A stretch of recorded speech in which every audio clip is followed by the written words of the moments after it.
especially with the electronic poll books. How many judge of elections approximately did not attend the training that you anticipate needing to set up a rover for? I believe off the top of my head, I believe 18 judges attended training. 18 attended. So that would be and there's some overlap between some of the precincts. right. Some So, do more than one. So almost 12. how many Yeah. precincts are there total? 30. 30. Mhm. So some overlap, 18, say maybe 20 to 22, maybe 8 Sure. judges didn't attend the training. Mhm. And for some of those precincts as well, although the judge didn't attend, we have one precinct where 80% of the poll workers attended. So although the judge didn't attend, most of the poll workers did attend, and we'll still be reaching out to those judges, but.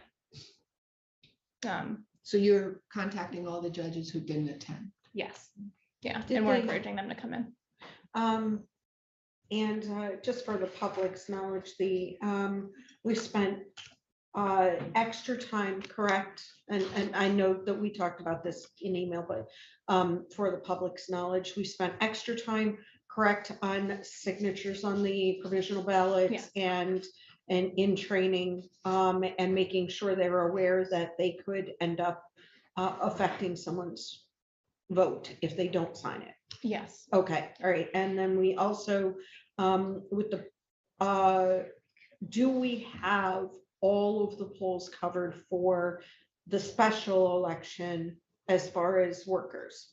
Currently, yes. Okay, At the last minute, we may have poll workers drop out. Unfortunately, that's okay, I something had that somebody happens, see me but- afterwards, because I do have somebody that's in that area that actually volunteered okay. to say that they would work that, okay, for you if you end up short or something like Okay, that. thank you. If you end up short, say for a judge of election, Mhm. do you contact judges would you be contacting a judge from another poll that's outside of the special election to ask them to fill in since they have the experience? Yes, that would be the priority. So, yeah, that would be the priority. Yeah, and this person already worked as a judge too, so that helps too.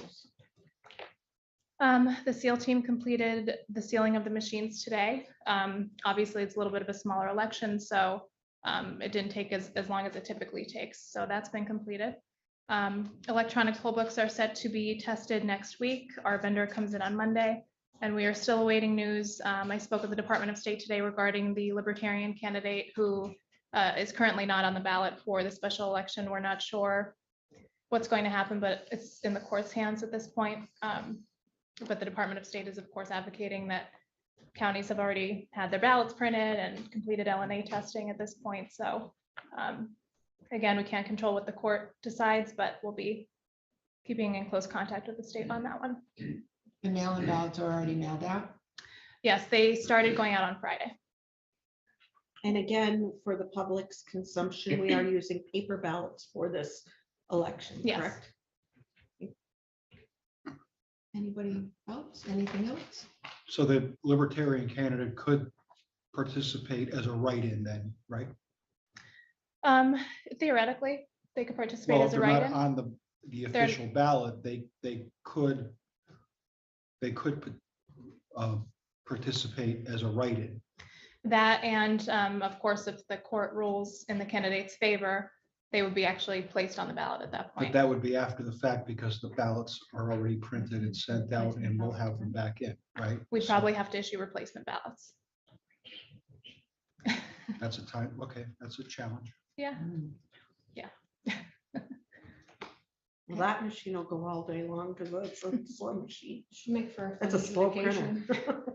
So, you know, it's not something we can control, but Anything else? Anybody? Or election bureau? No? Okay, we'll move into the first item under the board.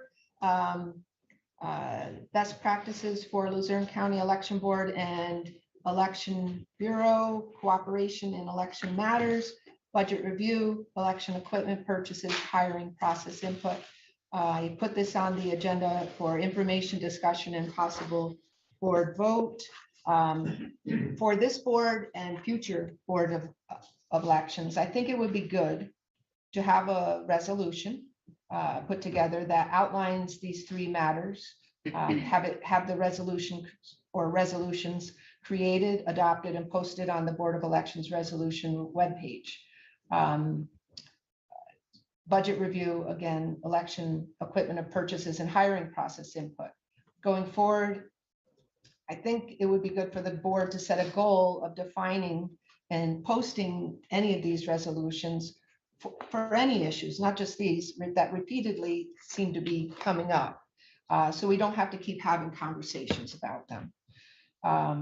All board members received some recommendations from the Office of Law on Board Bureau cooperation for these three matters that were placed on the agenda tonight. I personally think it would be most efficient to maybe discuss each one separately and go through each one and discuss as a board, and then ultimately discuss, how, if we'd like to address these, how we would like to address them, whether it be a resolution or the board members all majority feel a different way. But start with the budget review. I'll share my thoughts and then I'll open it up for any of the other board members. And then we can go to the next item, election equipment. I'll share my thoughts. We'll go to the other board members. We'll do the third, which is hiring process input. I'll share my thoughts. We'll go to the others and then we'll make a decision on it. Or we'll talk if we'd like to make any decision on how to go forward with these three. So for the budget review, I propose that a resolution state that the Bureau will provide a copy of the budget to the board for their review and input in a reasonable amount of time before the budget has to be presented to the county council. The board would have an opportunity to make suggestions to the Bureau director. The Bureau would review and take into consideration any suggestions by the board, and the Bureau would provide feedback to the board on the feasibility of their suggestions. I'll open it up to the other board members if what their thoughts are on my proposal, or if they have something they prefer for budget review. I think it seems like we have been strategically cut out of all of our responsibilities that are outlined in Title 25. And so I agree with this wholeheartedly. I think that we should, and I'll get to the budget review, but I do think that we should be a part as much as necessary, as much as, and we're actually supposed to approve the budget prior to it going, according to Title 25, prior to it going to the council. And so again, purchasing of election equipment, these types of things, we are supposed to do all of these things that as outlined in the law.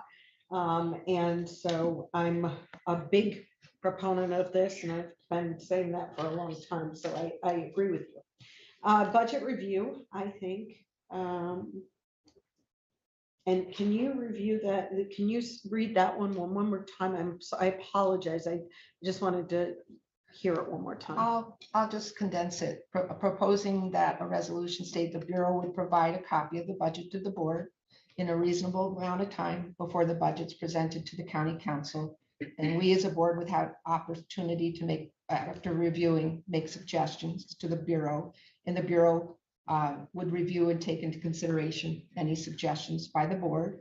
And then they would provide feedback to the board on the feasibility of our suggestions. So there would be a cooperative back and forth on the budget. It would be presented to us prior to being presented to the council in a reasonable amount of time, so that we could have, an understanding of it, make suggestions. Well, I know we can't vote on it tonight because there's no copy of the resolution in the agenda, Right. but yeah, I'm all for it. Any other board members on budget review? Ms. Williams, I can I think- just, I'm sorry, I didn't mean to cut you off, sorry. Go ahead, Go ahead. Paula. Go right ahead. You want me to go first? Sure. Okay, just so, I just want to make it clear that these best practices were recommended by the Office of Law to give the election board input into the areas of concern that you were just addressing, the budget of the Bureau, the hiring of the election director, and the election equipment purchases. These conform to the Home Rule Charter and the Administrative Code. Until the charter or code can be amended by council, as Ms. Fusaro was just bringing up with some of the issues that are constant issues that we constantly have. But as of right now, the board doesn't have the power to give itself powers that it doesn't have under our charter and administrative code. So these are things that the administrative services director and her team will implement as best practices as our recommendations with input from the board. But I just want to make that clear. Mhm. Okay, any other board members on that budget review?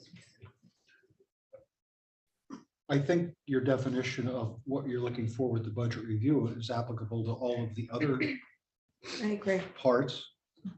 So unless there's something outstanding, I think we pretty much agree that that's the template for all of the other items within agenda item number 1.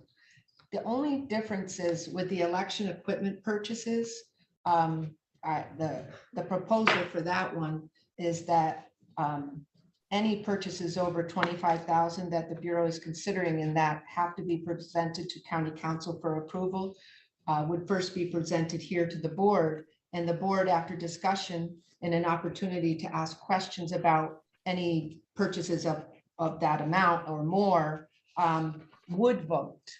And the vote would be either in support of County Council approval or non-support of County Council approval. And the reason I suggest this is for 2 reasons. I look back at the minutes from the very first boards, and they did this. Not only did they do support and non-support of the large purchases, they approved small contracts. They voted on them. They didn't vote for this. So I'm not going there. I don't personally, I don't think that's necessary. I think smaller purchases all the smaller purchases don't need to come before the board. I think the Bureau certainly can handle that on their own. But for the larger purchases, I think that the board members themselves spend a lot of time researching these larger purchases, have had very valuable and good questions about prior purchases in former boards. I've read, had suggestions on voting machines.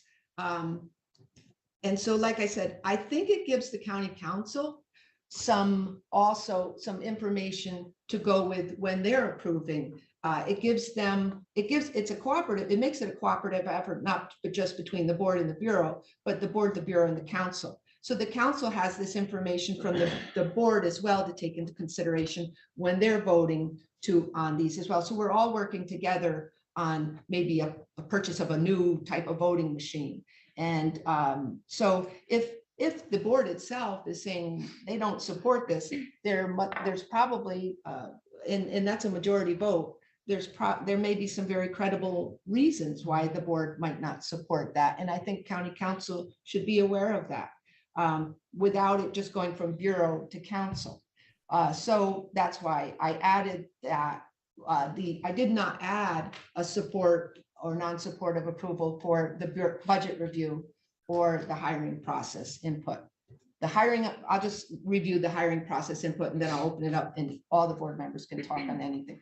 That I propose for the hiring process input, that the election board be added to the interview process for the election director, deputy director, and operations director by having the election board chairperson and vice chairperson participate in the interviews for the finalists who are chosen by either the county manager or administrative services head.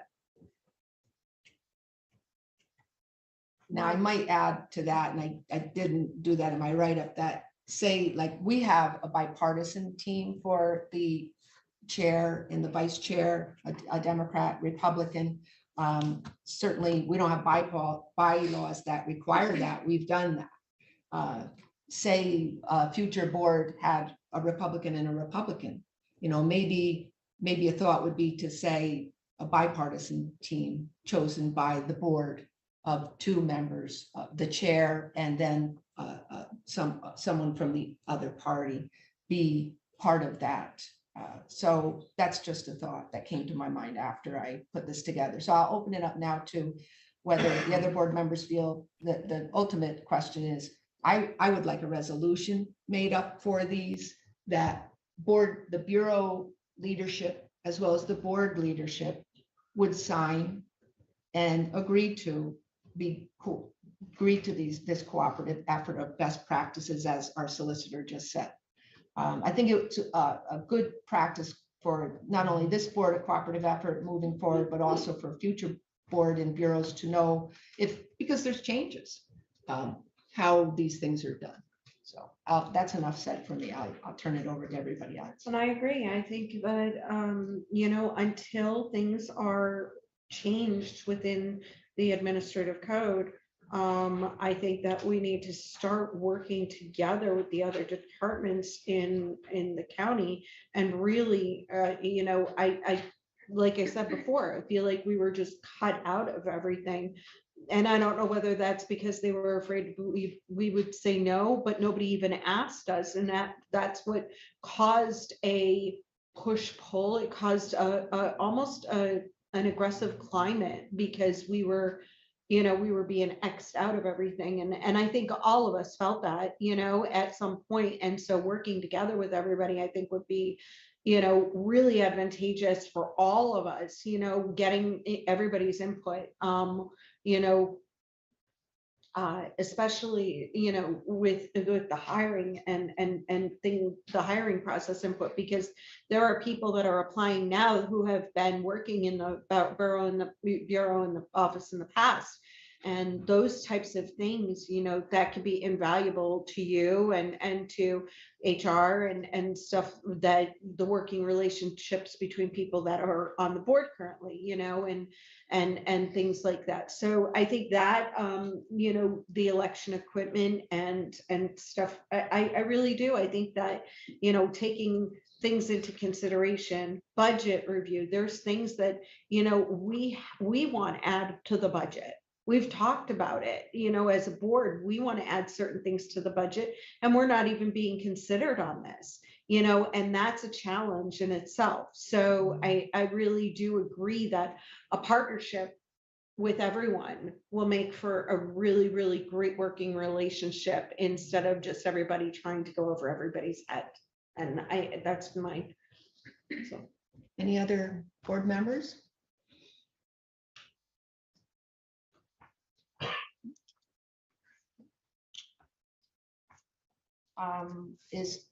What does everybody think about, requesting the Office of Law to help with putting a resolution together that would incorporate those proposals and to put it on the next regular meeting agenda, which isn't until March 15th, for a vote? Yeah. That You want to sounds make a good. motion on that? I don't know that we We need need to. No? Yeah, No, I don't think so either. No, No, no. I mean, if we put it on the agenda, I'd get like to something get that we with could. that. I just want to, election. I just want to make it clear that I don't recommend resolutions be done because the board at this time doesn't have the power to give itself powers that it doesn't have. So that's why So we, a resolution for a recommendation of this best practices is something. well, if we you're gonna can't do it that, if you're gonna do it like a resolution to, I guess, agree to the best practices, if you do it in Yeah. that manner, then that I Yeah. think could work. That could work. Yeah. Something like that. Yeah, that would be fine with me. What do the other board members think? I think That's so. fine. I Yeah. think a resolution, I think that would be, Yeah, if we can't make a resolution, we might as well go with the best practice. Yeah, well, it would be a resolution which would say, an agreement to these best practices for these 3 items. I think, I mean, and Paula, please weigh in. I mean, can't we do an agreement, like some sort of agreement between the, in which they sign and we sign for the different, like budget review between the Bureau and the board, election equipment purchases between, the Bureau, the manager and the board, and then hiring between HR and the board. I mean, can we have agreements with each faction and that there's a consultation process? I think as it is right now, it's not set up like that because as I've said, we're working within the existing framework of what we have and moving forward, I think they're going to try to make some amendments on things. But as it is right now, the administration has agreed to this. So moving forward, this is what they're Right, going and to do. that's what If I'm there's an saying. issue, I'm sorry, I didn't mean to cut you off. If there's an issue, you can then bring it up. But if you're gonna do a resolution, I would say that you would just do one. My recommendation would be to do one just stating what the best practices will be as to. I would like to do that, but my question, because I'd like it to be put on our resolution page for the board. And the reason I ask that is because so many times there's changeover and things get lost. And just the example is that these things were done in prior boards and no one even knew it. And it got lost in the sauce someplace. So I think it would be good. We don't have things for the board in writing or bylaws. And I think this year we really need to really define some things. And I think even if it's an agreement to best practices that we sign and agree to, I think it carries a lot of weight for not just this board, but for future boards more so, to be able to look back on this and see, oh, that's how that's handled. Okay, that's how that's handled. And they're able to have a conversation and there's continuity going forward. And I think that's the word I'm looking for. But my question is, should it all be in one? I think you could do one resolution adopting the best practices and have that posted so that everybody can see it. If there's a problem with any of that, we'll address it at that time. Now, things may change in the future anyway, because if things get amended appropriately, or then it's going to change anyway. So, but That's at least it'll be the adoption of the best practices. Sure. And maybe it's something we could, you're saying add to if we wanted to, or take away. Well, I'm saying if Sure. in the future you have an issue, then it can be addressed at that time, and then you can decide at that point where you are as far as if you want to do some separate resolution or. So it's a soft agreement that anybody could break at any time and, you know. No. So I'm just trying to figure out why we're doing it to begin with, that's all. Did you want to say I something, just want to Jim? ask a question. Would we be able to do a memorandum of understanding between leadership and the board?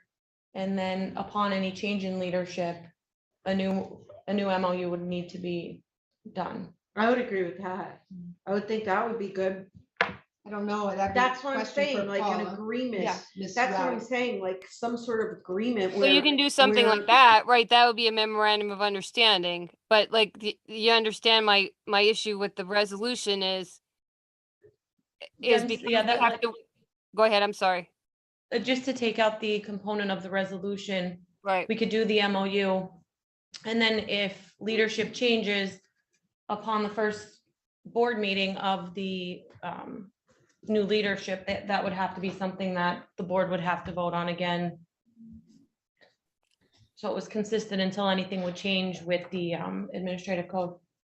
Well, the memorandum of understanding, though, I wouldn't think that it would change with any agreement would change with leadership. It should continue through going forward, that's the process between the Bureau and the board, the two entities, correct? Yeah, that actually shouldn't change. But again, it could change in the future because if something is amended in the charter, or the administrative code or something like that, then yes, it could change. But obviously, yeah, it would be, if they agree to it now, it's going to be good until something in that venue changes. Okay, all right. So we could get something put together to put on the agenda for the next meeting. The next regular meeting, March 15th. So there's still plenty of time to get that together. Yes. Okay. All right, unless there's anything else on that, we'll move forward to the next item. The item number 2 is April 6th, 2022 complaint filed by Ms. Cynthia DeLuca to Luzerne County Board of Elections. And I put this on the agenda for information. And she spoke earlier during public comment about this, and the board members were all here and heard her request. I would just like to state, so for the public awareness of this complaint, that on April 6, 2022, and I'm just recapping some of what she already shared during public comment. The Board of Elections received a complaint from Cynthia DeLuca claiming that she witnessed a person entering a polling place that this person was not allowed to be at, spending approximately 10 to 15 minutes within the polling place. This complaint was referred by the Board of Elections to the Luzerne County DA's office for investigation. Ms. DeLuca requested the Luzerne County DA's office recuse itself and forward the investigation to the Attorney General's office due to conflicts of interest, employees being related to the person. It was referred. The board has been advised by the Attorney General's office that after investigating, they had closed this matter without charges. It was noted that Ms. DeLuca in the report failed to respond to multiple phone calls and emails from the assigned agent. Open it up for if any board members want to share anything, but that's all I have. Yeah, so I spoke to Mrs. DeLuca today and asked her why she didn't respond. Literally, I approached it as that way. I said, because I do know her. And I said, why didn't she respond to this? And she advised me that she was actually never contacted, and she would have responded. So that's the communication that I had with her today. And so that's the only input I really have on this, is that she advised me that she was actually never contacted by their office, which concerns me. So, any other board members? I do think we should do something about it, though. I don't know that if the solicitor has anything to share, but that we were informed that the matter is closed. Yeah, from I the would, Attorney I would General. ask, I would tell Ms. DeLuca that she should contact the Attorney General's office. Okay, I think she's on, so she probably heard that. Okay, If not, I can give her a call. Okay. All right. So the next item is the 2023 primary election ballot drop box sites. I put this on for information, discussion, possible board vote. As some of the public may be already aware from newspaper articles, the Wright Township Fire Hall and the Pittston Memorial Library are no longer able to be host sites for a ballot drop box. I have inquired with the Bureau leadership about the possibility of changing the eastern and northern region ballot drop boxes to alternate sites, specifically if there are any county-owned buildings in the vicinity of the eastern or northern regions of the county. And so Ms. Cora, who has been managing the ballot drop box sites for the Election Bureau, I asked her to look into the possibility and if there was anything that might be available. So the two of the sites that you had mentioned, I believe one was in Kingston and one was in Wright Township. They're actually owned by Luzerne County Housing Authority. So we have to be in contact with them and see if that's allowable. The other sites that were provided in an email, we'll actually have to go see them. I'm only familiar with one of them. And I do know that this site is an empty garage building that the county owns. It's used in southern Luzerne County to house equipment for road maintenance and such. No, I don't think we were talking about anything in southern Luzerne County. It was just the 40 West Side Annex. Okay, I'm sorry, there was a few emails that came in on Yeah, we have the southern with the new site for the Broad Street Exchange Building. okay, So the 44 West Side Annex yes, is I think it could be a possibility. We would have to see, it's in the Veterans Affairs Building. Mhm. So we'll have to see if that's doable. There is a district magistrate office in there also. They have a shared entrance, so that's something we can look further into. I did do a site visit. Mhm. And if we could get surveillance in that area where the drop box would be. Sure.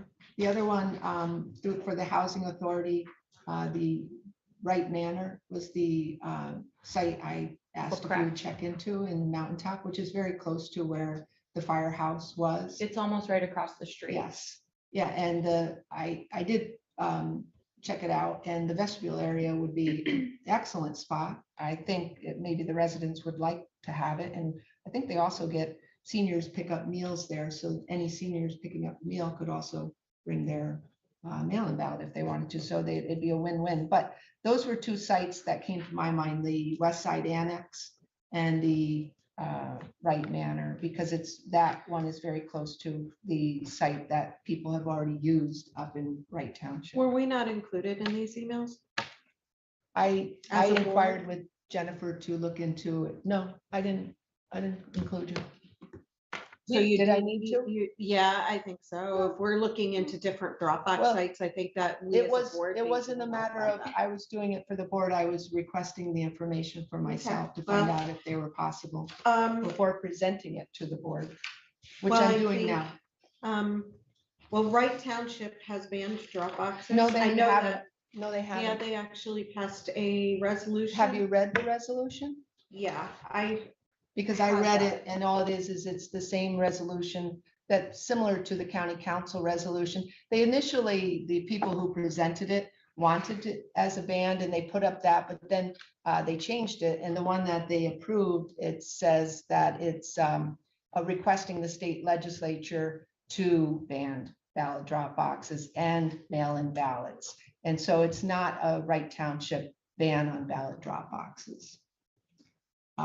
So anyways, you'll let the, I mean, there's still time for the primary election to do some legwork to see if those county-owned sites work.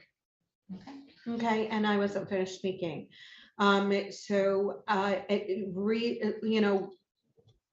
Knowing how sensitive of a subject it is for all of us, I think it's imperative that, if you're checking into a new site, that you let all of us know that you're checking into that site. I put it on the agenda and that's I what know that. information, that's what it's about. I was bringing it to We're everybody's usually attention. included, why the secrecy though? We're usually included No in all of secrecy. I those. do other in all of emails those where I emails. ask I'm questions just that I like- don't include all of you in on all Just of my saying. emails. And I don't believe that it's required. I don't, is it required? No, I would just ask, that's what I'm saying. I would just ask that you do include us in doing those. Certainly Because can. it is a sensitive subject for all of us. There are those of us who detest them, and then there are those of us who are rallied for them. And I think that we should be included in them. I am including you in the agenda item tonight, and that was for information and discussion. Is there are there any other board members who'd like to share anything about this agenda item? Okay, if not, we'll move on to the next for the creation of the Board of Elections and Registration bylaws. This was something that was on our agenda for the last meeting and it's carried over, information discussion, possible board vote. One of the reasons we tabled it and carried it over was because we asked the solicitor to look into the question, one, can the board first, can we find out if it can create its own bylaws? So we're not going to go into this if it's something we can't do. So I'm going to turn it over to our solicitor to share the answer with us. Yes, you can create your own bylaws as long as they comply with the home rule charter and the administrative code about how you operate as a board. So that would be something you could put together to, if you kind of, you can look at there's some, the county council has bylaws about how they conduct their meetings and so forth. Okay, so we can. So the next step would be, I think, determining the process. Yeah, and I think that originally the reason I put this on the agenda was because I wanted to talk about, last meeting.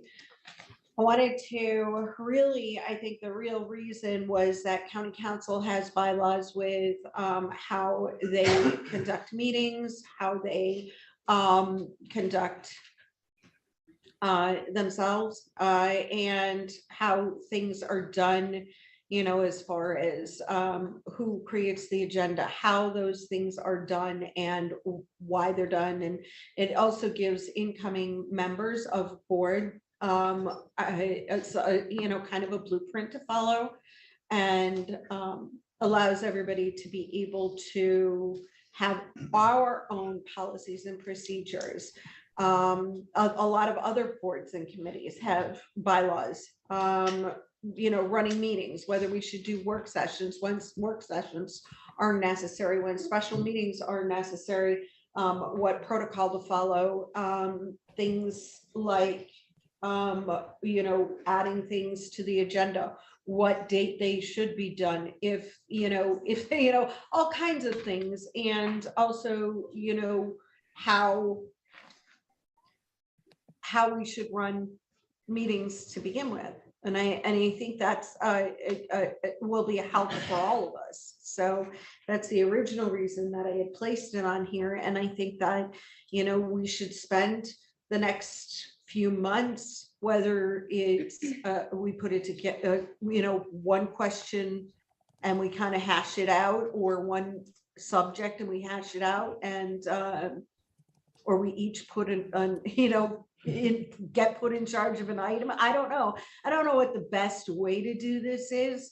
Whether we do a work session and we just come in and kind of put something together like this and kind of get as far as we can before the next one. I don't know what the best answer is, but I kind of like, that's kind of what I was envisioning, was us working together on it and just kind of, you know, hashing it out and seeing what we could put together, so that, you know, because I know it was hard for me to learn the ropes when I first got on here, you know, even just how a meeting's conducted, it was difficult for me. So I was learning, but it's still something that we can help, you know, ourselves and others, give ourselves a guideline to follow. That's all. Any other board members? I'd like to make a motion to create bylaws for the Board of Elections. Well, before we do that, is there any more discussion on the creation of how we do it? How we do it? I'm sure that there's a template out there for how to create bylaws. I mean, it's been going on for centuries, and The process I'm talking about, of the board itself. Like, I did have a proposal myself on well, my then thoughts, please but I didn't continue. know if anybody else wanted to go before me. Then please I continue. tend to go first a lot. But I, instead of doing a work session or doing it during our meetings here, I think that could become cumbersome and really make for very long meetings. My proposal would be for the process, if we vote to do it, would be to create a committee of 3 who would meet monthly, once a month, working through putting the bylaws together in cooperation with the Office of Law and presenting them as they put it together at each regular meeting as part of the agenda, what they have so far, to the whole board for discussion and feedback from the other board members, with the end result, the final product requiring a majority vote of the board. And I also propose having these committee meetings in a location at Penn Place, not here, during the daytime hours when security is present. These meetings would be public in-person meetings only, and they would have a start and stop time. That would be the process I would propose, would be the creation of the committee, very specifically where it meets and when, and then what the committee works on is presented. And my take it would take between 6 and 12 months to create the ultimate product, which would require an up and down board vote, but also throughout the process, the board members would give input to what's presented. Well, I think if you're gonna do a process where you're going to have the committee, you know, you're gonna have a committee. I thought about a committee, and a committee would be of 3 anyway, right? So we're talking excluding two of our members just for, because, I think it's kind of a waste. We might as well, I mean, if people can't make it, they can't make it.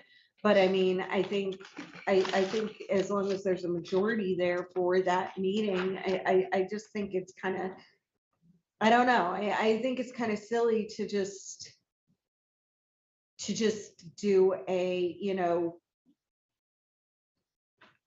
Well, what committees do is they do the legwork, they I get present, and then the whole group, the board there's only would then five. go through and then, feedback. No, I don't like that. Yeah, I like that. I think we should change that. And, give it to them in advance so they can read through it and as it's presented at that public meeting of the board.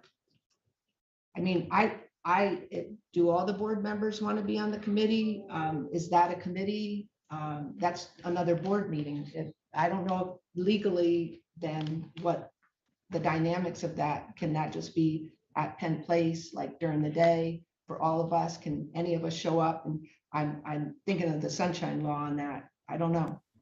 Well, let's start, I think we should start at least with Jim's motion to create bylaws. And then we go to whether we want to create a committee, if that makes sense. Jim, you want to go ahead with your motion unless somebody else has something else?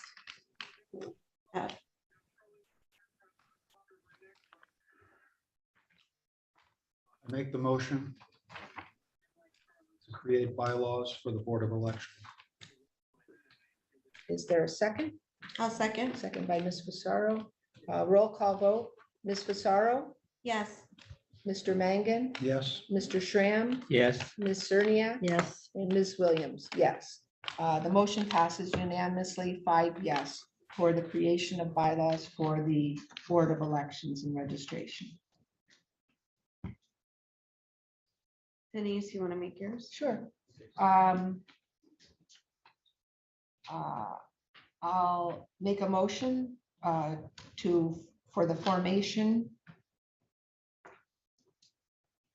of a committee. I'm sorry, of a bylaw committee. Bylaw formation committee.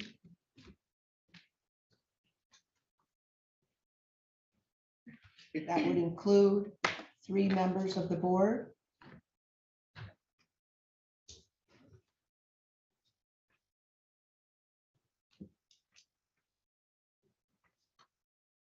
Who would meet monthly. Who would meet once a month.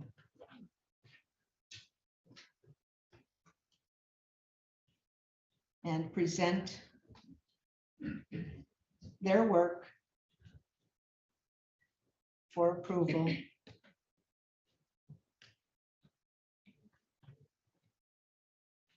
of the whole board.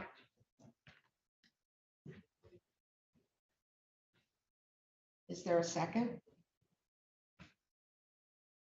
I'll second it. Seconded by Mr. Schramm. Roll call vote. Mr. Mangan, yes, Mr. Schramm, Yes, Ms. Cerniak, yes, Ms. Fasaro, Yes. and Ms. Williams. Yes. The motion passes unanimously for the formation, the bylaw formation committee that was of 3 members of the board who would meet once a month and present their work for approval of the whole board. The determination of who the 3 members are, I mean, that's, we can discuss that. My suggestion, and just throwing it out there, would be myself, Ms. Fasaro, and Ms. Cernia, with Ms. Fasaro chairing the committee.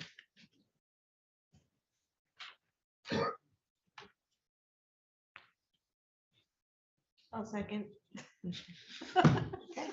Roll call vote. Mr. Schramm, yes, Ms. Cernia, yes, Ms. Fasaro, Yes. Mr. Mangan, yes. Ms. Williams, yes. And that's for the members, and that passes unanimously. The committee will be Ms. Williams, Ms. Fasaro, Ms. Cerniak, with Ms. Fasaro chairing the committee. The next item on the agenda is naming a clerk to the board with designee. Ms. Fusaro wanted this put on the agenda for information, discussion, and possible board vote. So I had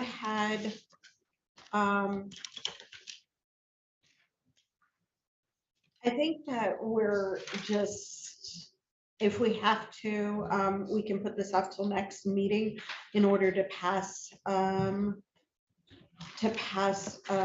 you know, whatever naming. I don't know if we have to officially, but according to Title 25, we are supposed to officially name our clerk. Whether or not I think we all agree that we want Jen to be our clerk. And I don't know if anybody else agrees with that. Jen, would that be something that you would accept if we did offer that to you fully? Yes. Okay, and then she could designate it according to the thing. She could designate if she's unable to make it to a meeting or unable to do something, be present, then online or in person, that she can go ahead and put, you know, go ahead and designate for that day. But, you know, it's one of those things that I think in speaking with some of the framers of the administrative code, they had kind of told me the reasons that they had put the that on for the administrative head to be the clerk to the board, and their reasoning was because they didn't want it to always fall to the you know, to that to the director of the bureau. So I think once in a while, if it's necessary, I think that's important, but that was what the framers had, the framers I spoke to anyway, had told me that that was what their intent was. Okay, now it is hearsay, but it's neither here nor there. I think Jen Pecora has stated that she's willing to do that. And I'm Could I ask confident a in that. question? Mhm. We have a clerk, and Ms. Pecora designated Ms. McBride as our clerk, and Ms. McBride has been our clerk. But we since never Ms. named her. Excuse me, since Ms. Pecora named her. So I don't know what you're talking about Jen Pecora being our clerk. I mean, she, in the administrative code, it states the administrative head, services head, is the clerk, unless, or may designate it to someone else. And this was designated a while back by, way back when Mr. Susick was here. This has been going on for a long time, that Ms. McBride and I have been working very closely with her as the clerk, doing all the administrative tasks of organizing these meetings. So that's Ms. Pecora's role, to designate the clerk, and she's already done it. So what is this about? Number one, it's about the fact that Title 25 that says that we are to name the clerk. Title 53 says we're not allowed to infringe, that county charter is not allowed to infringe on that. We've been through this time and time again, but then the administrative code goes against that. So in the spirit of your number one best practices of working together with the administration, I think that naming the clerk and in you know, whether or not, we still have not named our clerk, even though it may say it in the code, we still need to name her. And I don't know if that has officially been done, that she has officially named Jen or Ms. McBride as her clerk. She did it in an email. She reinforced it in an email when you brought it up, and she sent it to all of the whole board saying Ms. McBride is the clerk. And if we are to, I'm not willing to violate the administrative code by what's in there. It specifically and clearly states. And it's already in place, so I'm not looking to change something and violate the administrative code. Even though the administrative code violates the law? I the don't state know law? that. I mean, you say that, but I don't know that it It's in does. black and white, Denise. So, I don't, does any other board members have anything that they want to add to that? I would like to ask for Jennifer Cruz's thoughts on this too. What was that? I can't I hear would you. like to ask for Ms. Bucora's thoughts on this as well. So, to my understanding, there was some displeased board members when I named my designee.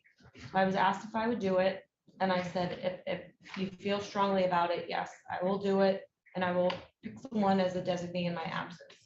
Or if there's any reason I wouldn't be able to attend. the meeting. I don't recall getting that in an email. I'm just hearing that now for the first time that you're saying that and that Ms. Fusaro said that. I have not heard, I think she just brought that up Oh. now, but yeah. I'm bringing it up now.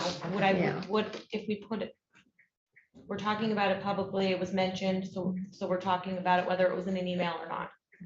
So I do respond to board members by phone respectfully. So are you planning to make a motion or anything? Well, I would like to make a motion to, even though it's already in the administrative code, I would like to reiterate, and I would like to officially at least do it and make a motion to name the clerk to the board, Miss Jennifer Pecora. Is there a second? I'll second it. Seconded by Mr. Schramm. Roll call vote, Ms. Cerniak. I just want to reiterate before you make your vote, just that the administrative code says who gets to name the clerk. So as I've said before, earlier in the meeting, there is some talk of amending that in the future by council. However, that's what it states. So So, Ms. Raddick, I have a question. If this vote passes and it's a violation of the administrative code, would this open the board to a lawsuit and litigation that is at the expense of taxpayers? potentially it Could can. that- It And also who can, would sue who? and it also can, it also wouldn't have to be necessarily followed by the administration. And who would sue who? Anybody can sue, as you've seen in the past. Okay, so the motion was by Ms. Fusaro to name Ms. Pecora as the clerk of the board. It was seconded by Mr. Schramm. Roll call vote, Ms. Cerniak, No. Ms. Fusaro, Yes. Mr. Mangan. Abstain. Reason for abstention? I don't have to give. And Mr. Mangan said he, in case anybody didn't hear, said he doesn't have to give a reason. Mr. Schramm,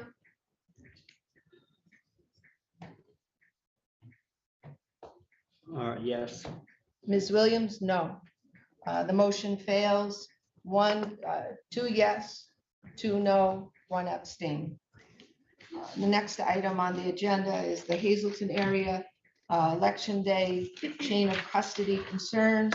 Ms. Rosaro put this on the agenda for information, discussion, and possible board vote. So this is number 6, right?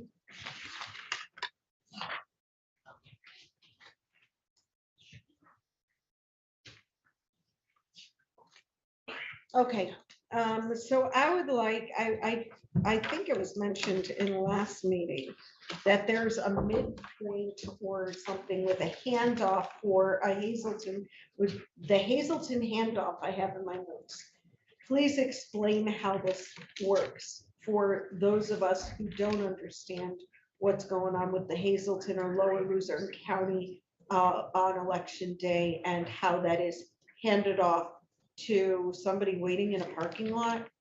please forgive me for not knowing this, but I just learned about it.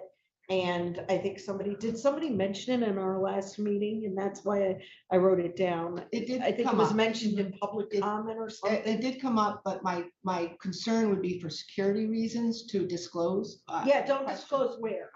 Yeah, Please don't disclose where, but can you please disclose the process of this handoff? Because I know nothing about it and we would like to know. Sure. So some polling locations down in Lower Luzerne County, instead of having the judge of elections come all the way up to Penn Place to drop off their supplies at the end of election night, we have an employee of the Bureau and 2 employees from Building and Grounds drive down to Lower Luzerne County to meet judges in a location. And it's the same handoff process that occurs in Penn Place. It just happens down in Lower Luzerne County, just so they don't have to drive all the way up to Penn Is it Place. just supplies or is it the ballots as well? It's black bags, red bags, Okay, everything so that it's would the- be, It contains the ballots. yeah, anything that would be dropped off at Penn Okay. Place. Okay, so it is election bureau employees. Is it temp employees or full-time employees? Full-time. Okay, that they're sworn in. We don't have any issues with, just for the public. Yeah, sure. Okay, Yep. they are sworn in. Yep. full-time And these sworn in are, employees. these are people that are handing off. Okay. Attorney Raddick, could you do me a favor and I'd like to table this for next meeting. And just have Attorney Raddick look into the legalities of that handoff, make sure that everything's legitimate as far as not, that handoff being okay and that it doesn't state anywhere in Title 25 that stuff has to be returned specifically to the Bureau office and that we don't have any legal issues with that, please. Yes, I will. And is that okay with everybody else that I table that motion to table? Can we just ask, Oh, yeah. this site is set up for the special election because the special election is primarily in Right. Lower Luzerne. So we have this already in place logistically for the special election. So if you not voting on it or not being okay with it, Well, we can't not be okay with it right now because we Okay. don't know the legalities of it, but, okay, so let me, before we close that out, Attorney Raddick, could you please, if you find fault with that, could you get a hold of us right away with email or as well as the Bureau office, everybody involved, that way we all know if there is a legal issue with this. Yes. I just want to make sure that we're doing, that this process is, that we're not getting in trouble for that process to begin with, okay? Because there's somebody that knew about it, I think, and mentioned it last meeting. None of it, I wasn't aware of this thing, okay, that took place. And so I just want to make sure that this person, whoever mentioned, I don't even remember who mentioned it, but that whatever happens, that it doesn't cause us legal issues in the future. So with compromising anything, okay? Okay, I should All also, right. real quick, I'm sorry. I also forgot to mention that sheriff's deputies are also at the location. There you go. Okay, Thank so sheriff deputies are at the location as well, Attorney Raddick. So if we could just make sure that process is all legalese and everybody's happy. Motion to table this until next meeting, and with the exception that Attorney Raddick will let us know if there's anything crazy in there. okay. Is there a second? I'll second. Second by Ms. Cerniak. All in favor, say aye. Any in opposition? Any abstentions? None heard. Motion passes unanimously to table Hazelton area election day chain of custody concerns.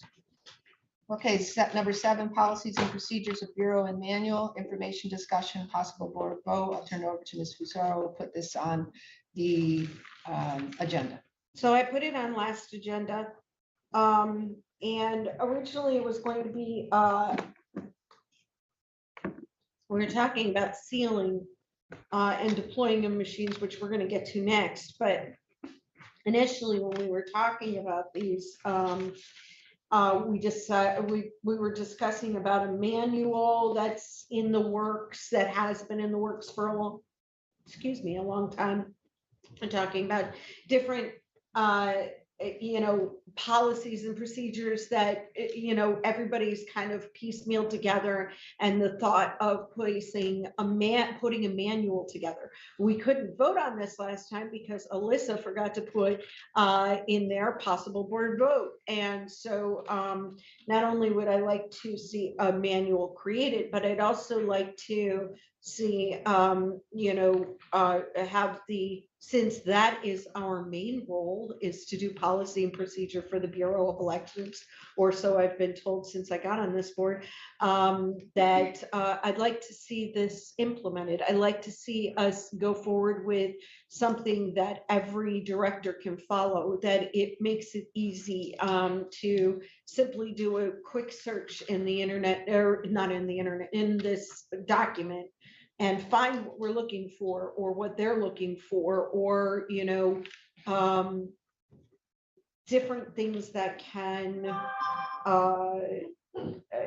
be taken, handled with this. And I think I'd like to know, I think we talked about this last meeting, but I'd like to know again how with excess thought, how the rest of the board feels about this, and how you feel about the possible creation of a policy and procedure committee, and a review committee to look over the policies and procedures in this manual, put this manual together, make sure work in conjunction with the Bureau to make sure that it's conducive to their needs, and make sure that everything fits what they need, as far as, if without their input, how do we know? And maybe you can loan us Emily for a little bit for this one. I mean, for some of these things, because I think that she's got a good handle on those things. But just to be able to say, oh, no, that's not possible, and here's why. And, just give us really a detailed thing. If not, maybe we should all, be on this, like I said. So thoughts? Okay, well, I'll share, short and sweet. This is the role of the Bureau. It's not the role of the board. In my take, the policies and procedures manual of the Bureau is the Bureau's responsibility. And I agree that, and I believe it is in the works, and it's still in process, because there's been a lot of changeover since I came on the board, and it's been something former directors have been working on and continue to work on. It's their role to create it and have it. If they create it and have it and want to present it to the board so that we can see it, that would be great. As for a possible committee creation of the board to create this, no, I don't think we have that role. I believe that's the Bureau's role, the administration's role.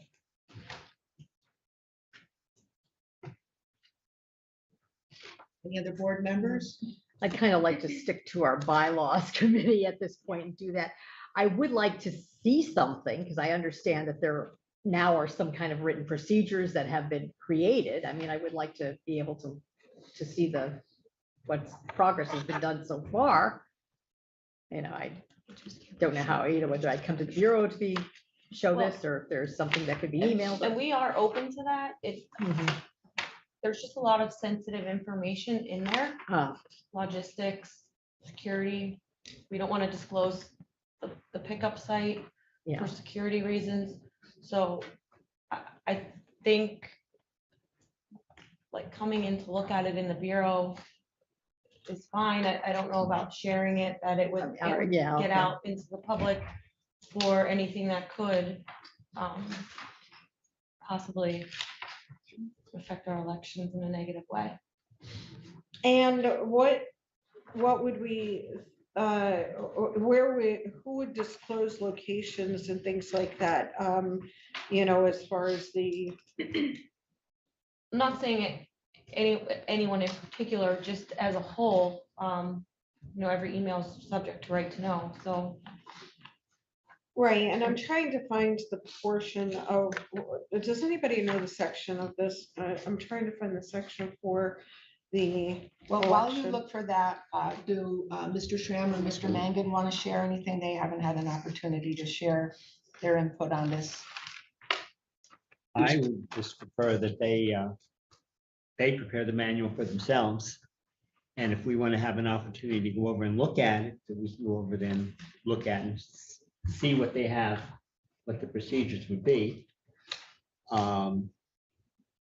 I actually don't care about knowing where the pickup point is. Yeah, I don't care about that either. I'm just saying about this, I think that's because of Mr. Hazelton Mangan, was we'll before let Mr. this. Mangan, let's let everybody get a chance to speak first, and then we'll go Is second. there presently any type of a manual or procedure manual in place? Yes. Okay. And keep in mind also, in the past few years, every election has been different. The processes and procedures have been different. Sometimes we use paper poll books, sometimes we use electronic poll books, sometimes we use the machine, sometimes we don't. So they do change from election to election also, so you have to keep that in mind. Which I did want to ask too, the board voted on using the electronic poll books for this election, and then we'll be sending out paper poll books also. If there are problems with those, you might want to think about what we're going to do if an electronic poll book fails and then you have to turn to paper, what that's going to look like. So we'll have more information on that after the testing of those, but I just wanted you to keep that in mind. And so I think everybody's had a chance to give input. Would anybody like to comment second on the policies and procedures of Bureau and manual, possible committee creation? Well, I mean,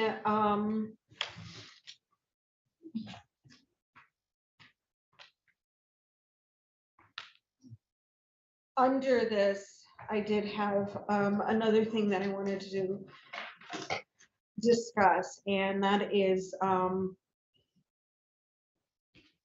because obviously, I mean, I really wanted to discuss a creation of a policy and procedure committee, but are we using signature cards and numbered seals for the red and blue bags? I'm not sure what you mean by signature cards. Well, we passed it a while back, and we had said that we want and actually it was Mr. Schramm's motion to include the signature cards inside the blue bags and the red bags, and that the red bags would be sealed with the red numbered things, seals, and that the blue bags would be sealed with the blue numbered seals. And the numbers of those seals would be prior to sealing them would be included on a card inside. There's actually a slot for it in the Yes, inside of okay, the I know what you're bag. talking about. Okay, are those being utilized? Yes, yeah, we are using the seals, the number of So- seals and tracking them and. Currently, right now, if I were to go into the warehouse and I was to pull a red bag, okay, Mhm. cut the seal off of it and view that seal, that number would be inside the bag, written in on a card inside the bag and signed by the last person that opened it. I'd have to verify the inside of the red bag portion of that. I'm not familiar. Okay, I'm not because familiar with that's that, what we're but as talking far as- about. So the red bags go underneath the scanner and they're open. Right, So they're ready to receive ballots when the polls open. right. They're not sealed until after, but the seal's put on the outside and they're signed off on. Yeah. That the bags are set up. The bottom is empty of any ballots. So Right. it's not a signature card in the bag. It's a sheet that goes with the machine. Okay, And then we scan those seals into a spreadsheet. but that's not what I'm talking about. We're talking about something that was implemented by Mr. Schramm.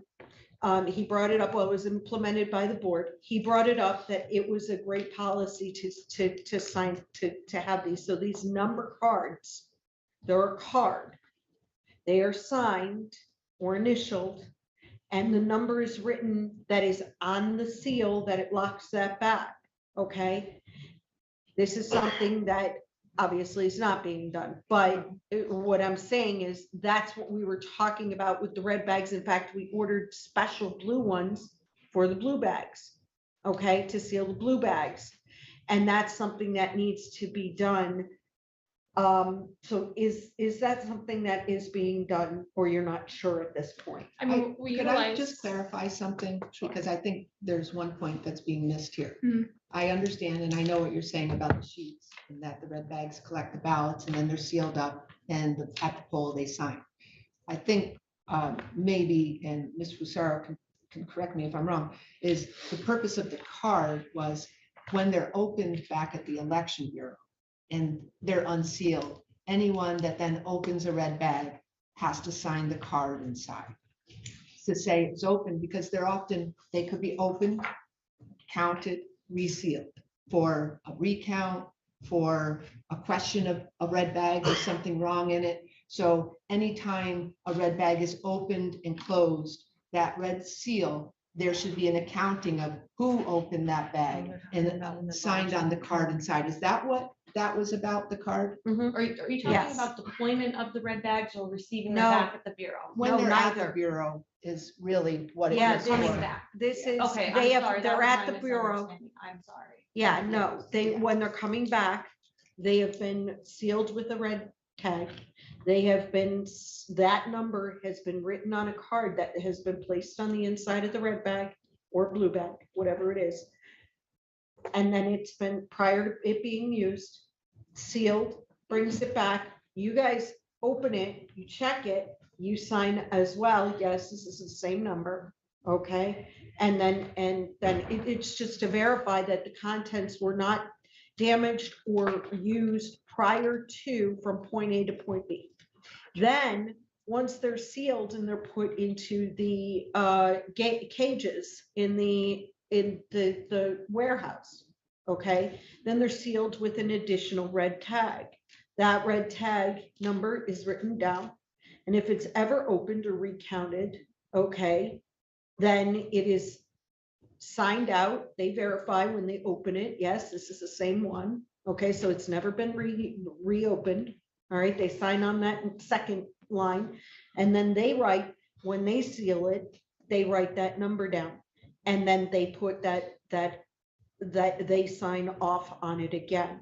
That's a strategic way to make sure that the bag hasn't been tampered with. It's a standard election day process that's not been followed in the past, and that's why we wanted to make sure that it was being followed. So the card is really just a chain of custody. Anytime Exactly. the red bag is open, somebody signs, seal number, new seal has to be put on, the new seal number that goes on there. Somebody opens it a second time, they sign, new seal goes on with the new seal number. So it's just a chain of custody card. So Okay, and there's a reason I'm asking. So it's okay. You don't have to answer right No, now. I'm just the red bags that the ballots come back in. Yeah, Taken out, right. verified. Uh-huh. They don't go back into, those red bags get reused every election. okay, but they're stored during So the you're- adjudication process. so And you're if they're talking about open, which they are during- Oh, sometimes okay, open. so I'm, During- yeah. That's where I'm Okay. getting a alright. disconnect. So you want them stored during adjudication, resealed, and the card signed.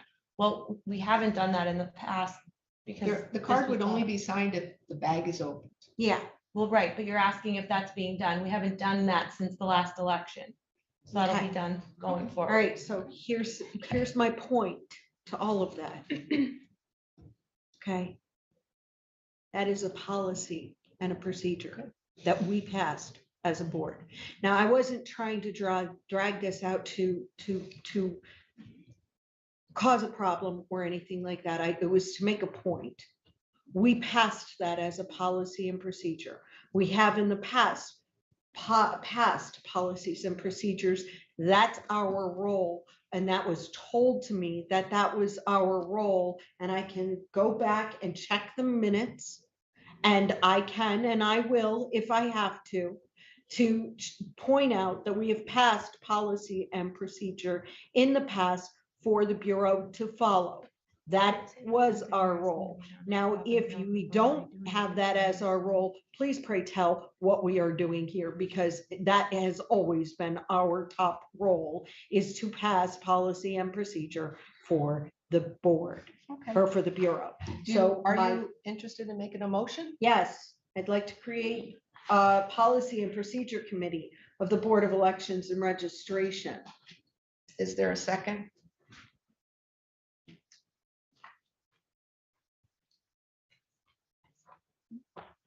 No second heard, motion fails. We'll now move on to the next agenda item, which is item number 8, voting machine deployment procedures checklist. Ms. Fusaro put this on and she wanted the attached page 7, which is the seal procedure. So I'll turn it over to Ms. Fusaro.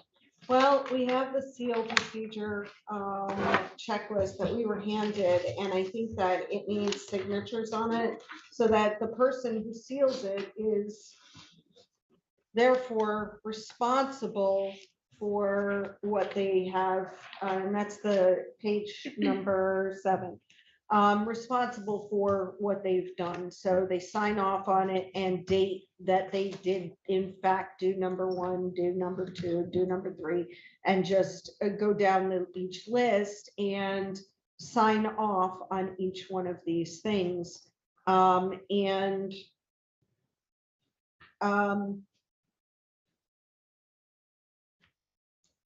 There's another thing too that's not on here that I thought would be a good thing to do. Ever since the paper debacle, Papergate, whatever you want to call it, ever since that issue, we have not put into effect something that would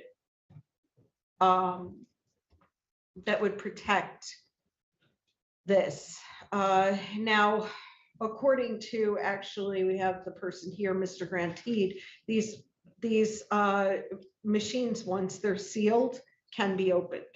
I don't know the possibility of that, but I'd like to, for us as a board, to actually review that and see if that's possible. If these can be tampered, maybe call him in to have us go into the office, set a date and time, and go through this to make sure that these machines are secure. That's up to us to begin with, okay, is to make sure certain things are secure. In that vein, I would just like to add that Mr. Grantede has shared that with the board at one of our last meetings.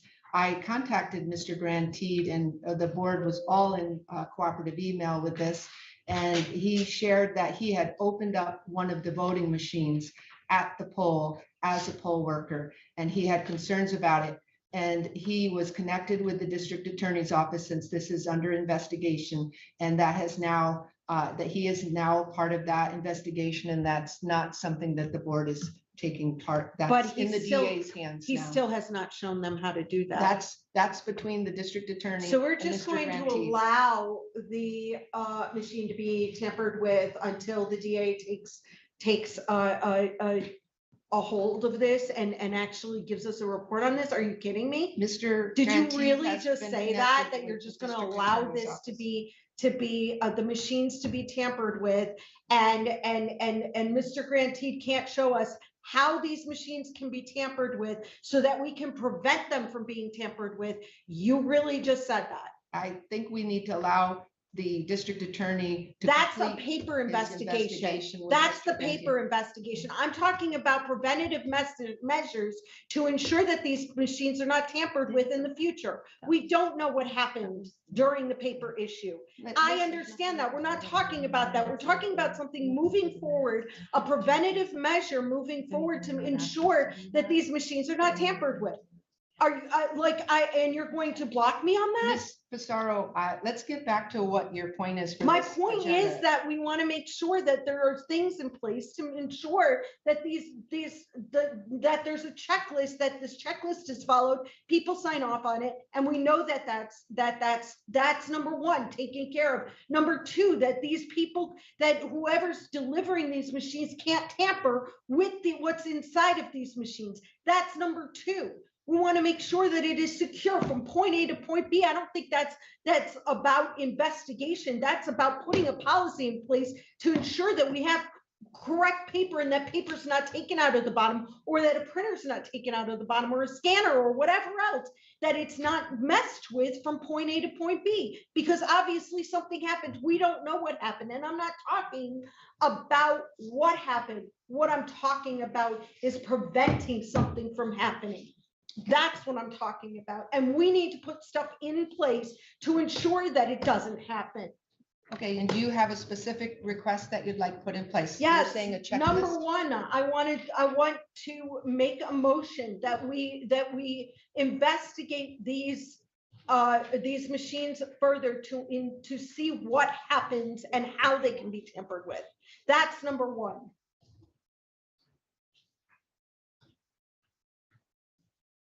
Number two, if I need to go that far, I can say I would like to have the SEAL team Okay, list. so let's go back to your edited. first motion. You were making a motion, say that again, Motion to investigate. actually not even investigate, to review current security on machines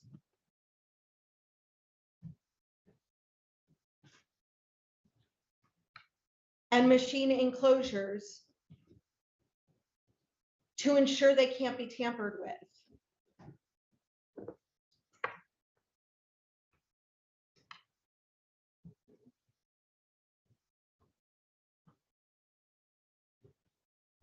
So your motion is to review current security on machines and machine enclosures to ensure they can't be tampered with. Is there a second? Before we proceed with the vote, may I ask a question? Certainly. Okay, I would like to pose my question to the board, to the Bureau. Can you explain to me what your process is with regard to the machines and what is presently in place now? Yes, so a bipartisan team goes to the warehouse.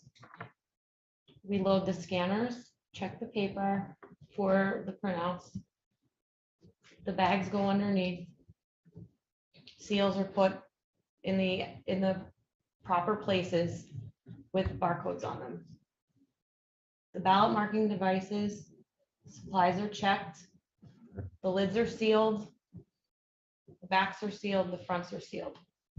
They're with the secure tags, with the barcodes and the scanners. So they are sealed. There's a checklist. The ink in all of the printers were tested. We have reports to go with each LNA Dominion inspection as well. So we have that paperwork separated from the checklists for the SEAL team. 2 people initial that the seals were placed. Everything was checked. And another team goes around and scans the tags. They're then deployed. They go into the truck, they arrive at the polling places. I don't know what you mean to say not be tampered with, because those seals need to be cut off.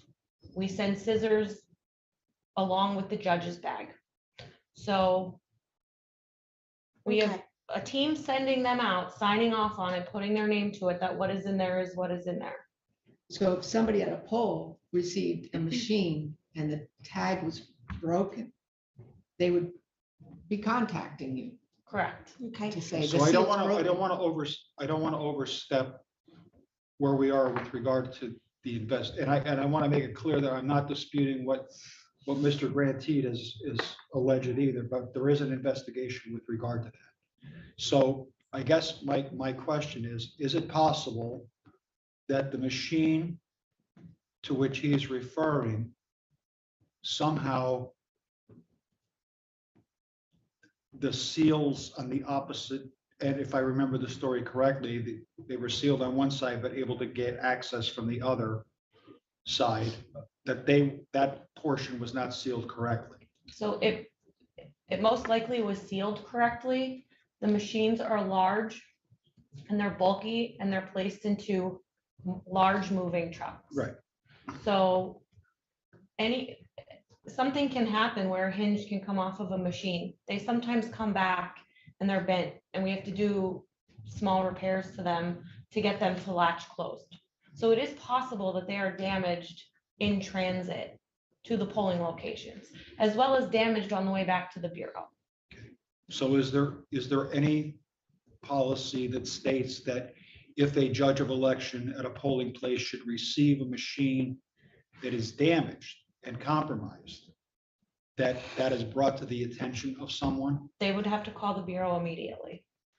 and they're instructed to do that? Yes, and they're taking an oath that they're going to do that. So that's something that should be reported. Also, when they received the machines at the polls, they unsealed them. Correct. So during the day, they're not sealed. Someone could open the lower door where the red bag is. They're not supposed to, and they're instructed not to open that during the day unless it gets to 500 ballots. Those are deployed, locked and sealed. So when they check them in the morning, the poll workers are taking their key to open them and to inspect them so that they can sign off on the checklist as the Bureau did on the SEAL team when it goes out. If they fail to lock it, we're at the Bureau. We can't go to each polling place and check their relocking. So they're supposed to machine. lock it back up. There's, Mr. like- Grantee, could you do me a favor and step forward, please? I have a No, question. that's under investigation I right know, now. no, I'm not asking him No, to divulge this is anything not like public that. I'm comment. talking about, I want to ask him a question as to how to get into the bottom of the machine. Because he seems to think that it is not with a damaged machine at all, a damaged pin at all. He said it is a simple, a slipping over of the, Could I ask our Attorney Raddick if this is appropriate? Attorney Raddick, I know that this is under investigation. Mr. Grantee has been connected with the district attorney's office, and I certainly don't want to compromise that investigation. And I want to check with you to find out if this would be appropriate to have Ms. Fusaro asking Mr. Grantee to stand up and give his take on this. I would advise against this entirely. Yes, course. it is under investigation. Thank you. It's been And two- this is not been 2 public months. comment time. It's been 2 months and nobody here knows how to open that. This is not public comment I time. understand that. but Thank it's you. been 2 We months. will have- Nobody here knows we how will to have open that public comment. machine. Just to including the confirm, DA's it was the office. back of the Not interested in it. ballot marking device machine, correct? I don't know because it's under investigation. I'm not sure.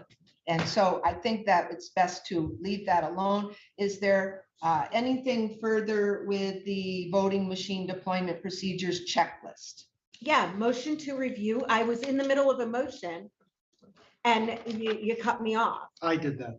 Oh, Mr.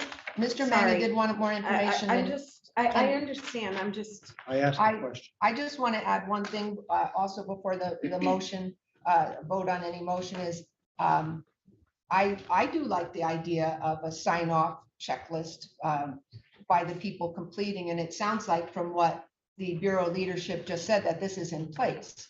And I just want a confirmation of that. There is a sign off sheet in place during the SEAL team, okay?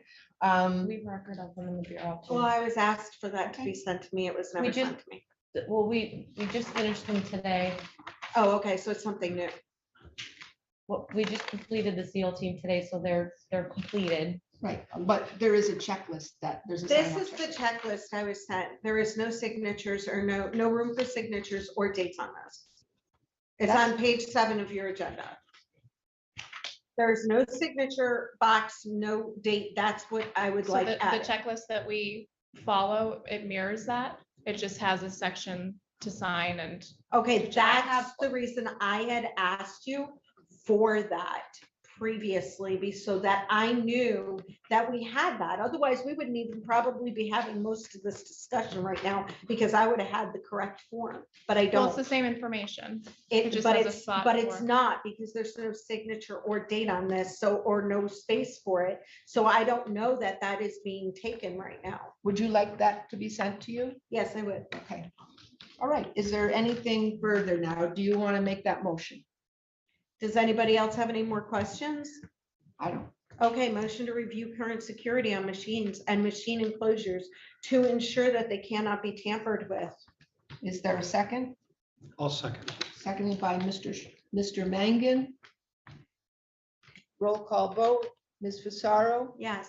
Mr. Mangan, Yes. Mr. Schramm, Yes. Ms. Cerniak, Yes, and Ms. Williams. Yes, the motion passes unanimously. To review the current security on machines and machine enclosures to ensure they can't be tampered with. Okay, the. Really quick, I haven't finished with that. That is the one motion that I have. I do have another question on it. The question I have is how, are there signatures from point A to point B like there are with the bags? Is there a way to tell like that the machine was opened by one person and then sealed by that person, then opened again by another, or is that kind of like moot? So the seals have serial numbers on them. So Right. if someone were to remove them, they would be placing on theoretically a new seal with a new serial number. Right. So we would know because Right. it wouldn't be the same. So that's serial my number. question. Where is the record of those serial numbers? Remember we were We talking have about the The bags? records. Okay, so is that kept inside the machine? Because there's no point in keeping it in, outside of the Are you machine. talking about the seals? The seal numbers? Yeah, The the seal seal numbers numbers. that they send the machines back with? Yeah, So they're so, put in separate bags that the judges get at their house. Those are not together with the machines until they're at the polling place. okay, So those numbers are assigned to that judge's bag, Mhm. which goes to the judge's home, or they pick it up in the bureau. And they do not have that bag with the election voting equipment Okay. until the day of election. all right, cool. So Okay. you've got, And there's sign off procedures in place that they're being opened. so when you bring those machines back, you actually check those with the numbers that you have on file for from the judges, when you deployed it to the judges' homes. Yeah, and they're all matched in there. too, Yeah, correct? yeah. Okay, yeah, all right. That was my only finishing question with that. Thank you. They do, I did attend the whole judges training and they do go through all of that. And the process for the seals and the forms that the judges have to sign and so I do remember them going through all that at And- each of the judges trainings that And I've I gone to. think, and I apologize. I know I sound like a real jerk here. But we, as a county, had some major things happen, not one election, not two elections. We're talking several elections in a row, and I'm beholden to those people right there. And I know that if I don't ask these questions, they're gonna be upset with me. And that's why I'm having an issue with, that's why I'm trying to get to the crux of understanding.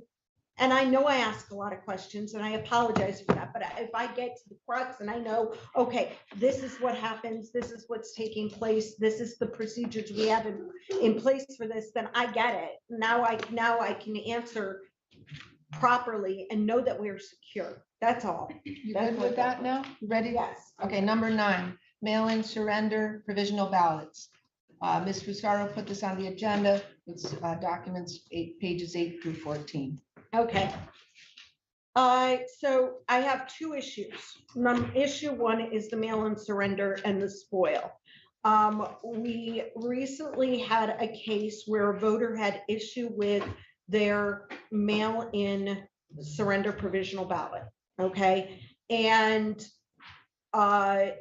It wasn't counted because it was not signed by a judge or minority inspector.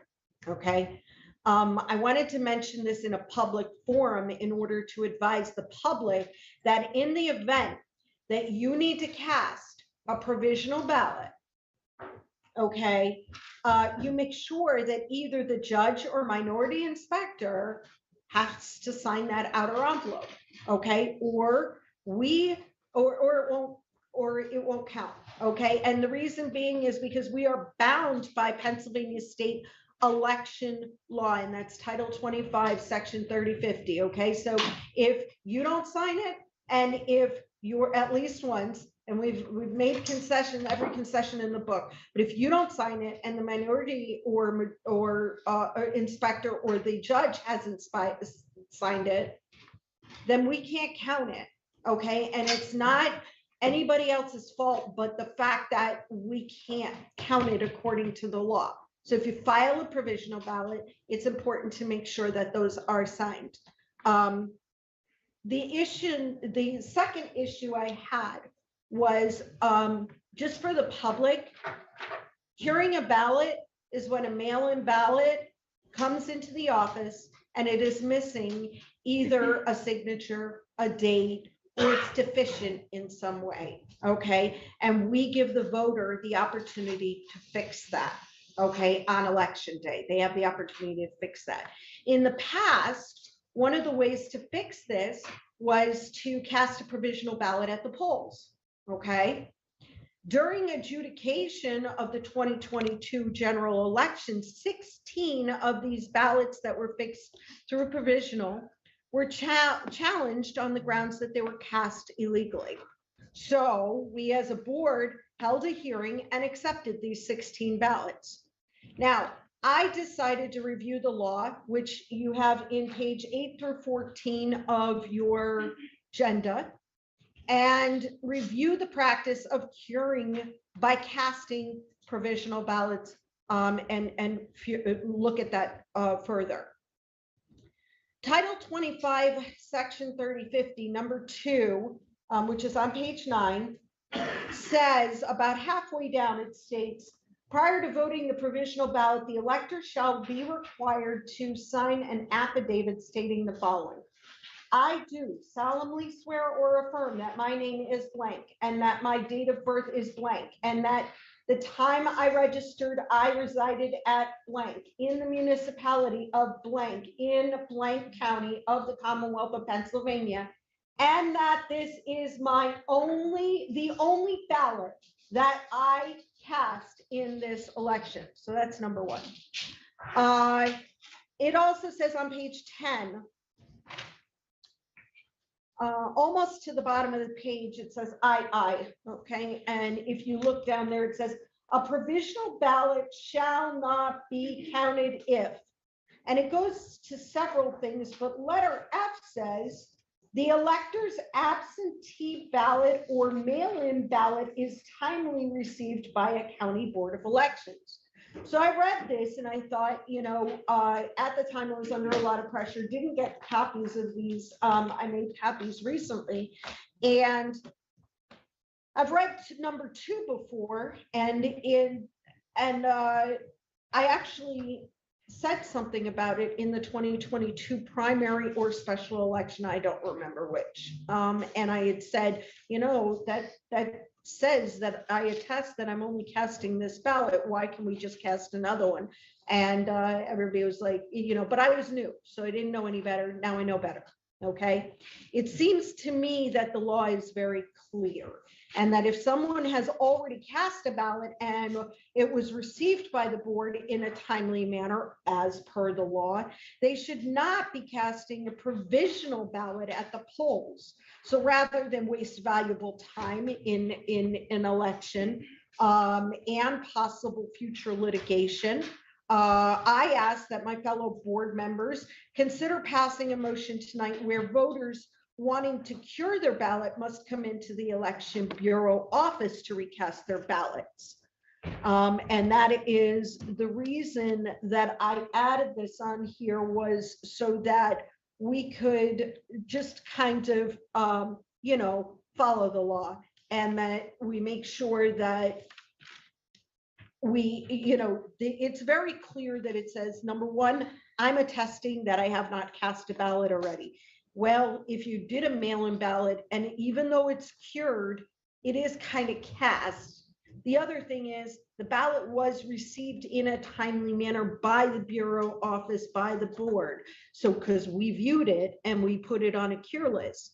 So if we did that, how can we just ignore that and have these people vote provisionally when it says they should be coming to the office to cure and not going to the polling place and casting a provisional ballot. So I would, first ask for input, but then I would also ask that you would consider, we've already been through a hearing on this, and I hate to see that happen again, but more importantly, I hate to see us have future litigation over this as well. I think that we were kind of blessed not to have that happen in the last, though they were challenged, there was no litigation because there was only 16 ballots.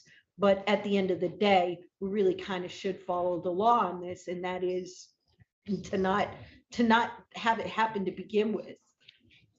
Okay, well, I have 3 things to say. The September 29th, 2022 Commonwealth Court case RNC versus Chapman, which the Luzerne County Board of Election was named in the suit. We had to seek legal representation for that, asked for an injunction of the notification to cure process by counties in PA, and it was denied. The board voted on notification to cure for the special election at our last meeting, and it passed with a 4-1 vote. Stating that it is illegal is your opinion, and that would need to be determined in a court of law. I do not support voting to cure only at the Bureau. It kind of contradicts what you're saying, that if you've already filed you're saying your piece is that you're saying that they've already filed in a timely manner, they can't cure their ballot at all. But then now you're saying, but only now at the Bureau, not provisionally. That doesn't make sense. You're kind of contradicting yourself. But I do not support that at all. Okay, well, let me Let's let respond. the other. No, let's I'd let the like to other board respond to members- that, though. I'd like to No, respond you to can that. respond. Yeah. I would Secondly, like to respond to that. I would- You said that you called me out. No, I would like to respond to you that. can The have your provisional turn. ballot, Excuse, point of order. You can have your second turn after everybody else gets a turn to speak. I said my piece on her statement. Anybody else have anything to share? Basically, we have received guidance from the state that we are allowed to cure. And I'm not sure if, you've cast a ballot. If it's a deficient ballot, it's not a legal ballot. And we have guidance saying you can cure, you can have a curing procedure, you can do this. Then, yeah, we're going to follow the guidance. I wish the courts would come up with something definitive, but until they do, I'm going to go with the guidance. Mr. Schramm, Mr. Mangan?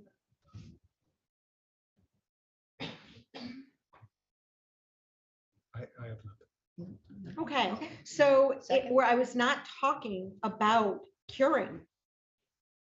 That's not the process I'm talking about. That's why I wanted to respond to you, because we're not talking about curing here. We're talking about curing through casting a provisional ballot, which is illegal. According to this 3050, it is illegal to cast a provisional ballot, once your ballot has been received in a timely manner by the office. So if you have cast a ballot, it has been received by the office, it says it's illegal to go to cast a provisional ballot once that's done. I'm not talking about curing. I'm talking about the office receiving a ballot and then someone going and casting a provisional ballot, even though their ballot has been received in a timely manner, which is according to what the law states. We are currently doing this illegally. We cannot cast a provisional ballot if you have already, you can't cast a second ballot once the office has received it. That's what I'm talking about. I'm not talking about the curing process because the curing process has already been passed. I'm not talking about that. I'm talking about casting a provisional ballot to cure your ballot. That's all I'm talking about. Okay, we've been doing this now since I've been on the board since May 2021 election. And this notification to cure process with provisional ballots. I'd like to seek our attorney solicitor's opinion. Are we acting illegally? As of the current state of the law, no, we're allowed to cure, but I believe Ms. Fusaro is talking about the process that we also received guidance from the state that they could vote a provisional ballot if they had a problem with their mail-in ballot. So that was guidance from the state, which the board followed, and we allowed it. I'm not, but Attorney Raddick, we're talking about state guidance versus state law. And I'm sure as an attorney, you would agree with me that law takes precedence over guidance. I So I'm understand your asking- arguments, but this area of law is in flux, is in flux right now. We have cases It's coming in down all the flux. time. And the You're- provisional ballot law hasn't caught up to what's the mail-in ballots. Because quite frankly, when they wrote the mail-in ballot statute, or added that to the statute, they didn't update as they should have. But you're telling me because they didn't update the law, that the law is flawed and so it's okay to make an exception. Sorry. I said that we I'm just- received guidance as a result. We've received guidance from the state and that's what was followed. So But that's, guidance is not law. The state cannot pass a law without the Senate and the General Assembly actually passing the law. So, or unless it is case law. And so far we have no case law. We have no nothing that goes against Section 3050 that states you shall not cast a provisional ballot if the ballot that you sent in was received by the office. And it actually says mail-in ballot on there. It actually says your mail-in ballot, once your mail-in ballot has been received in a timely manner.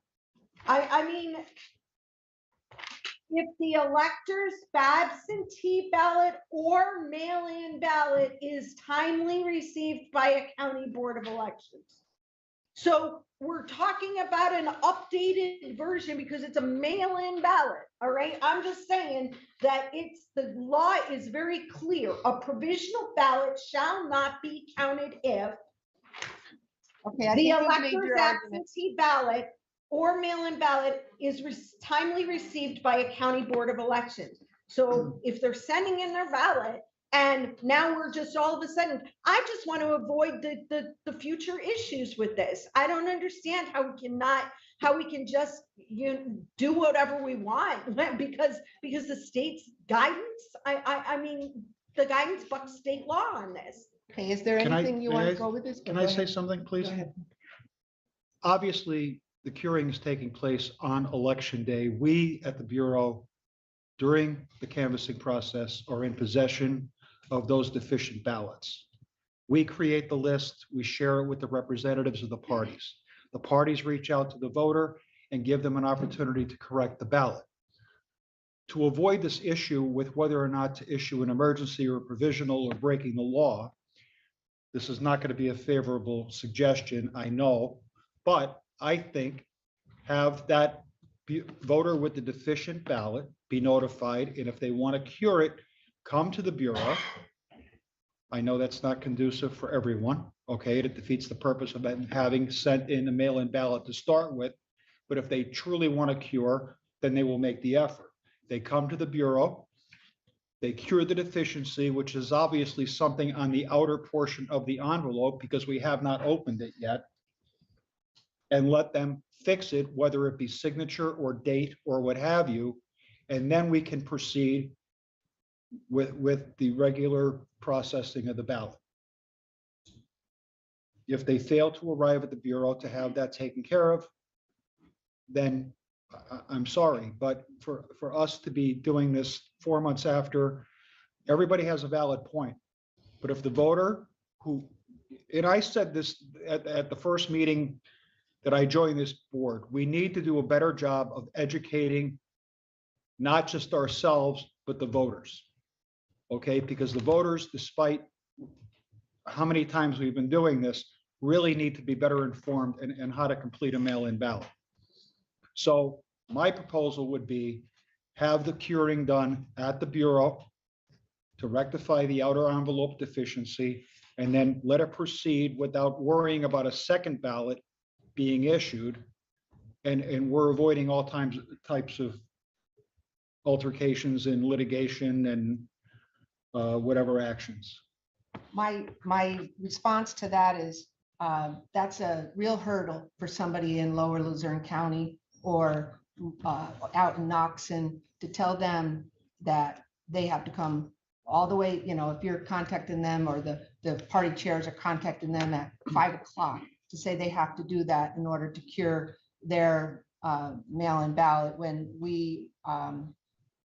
there's no law stating we can't do that. And we've been doing this, and this is the procedure we've been following in telling them to go and vote provisionally on election day because it's such short notice.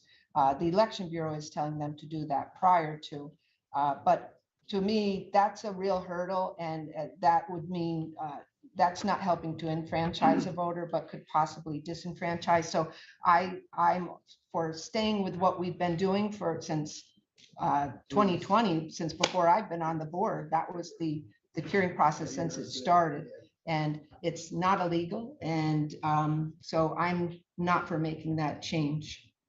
Okay, well, anyone else? Motion for ballot curing to be done by visiting the Bureau of Elections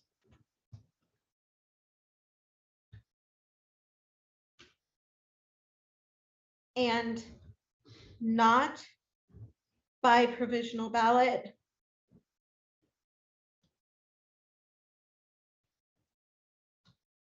In order to comply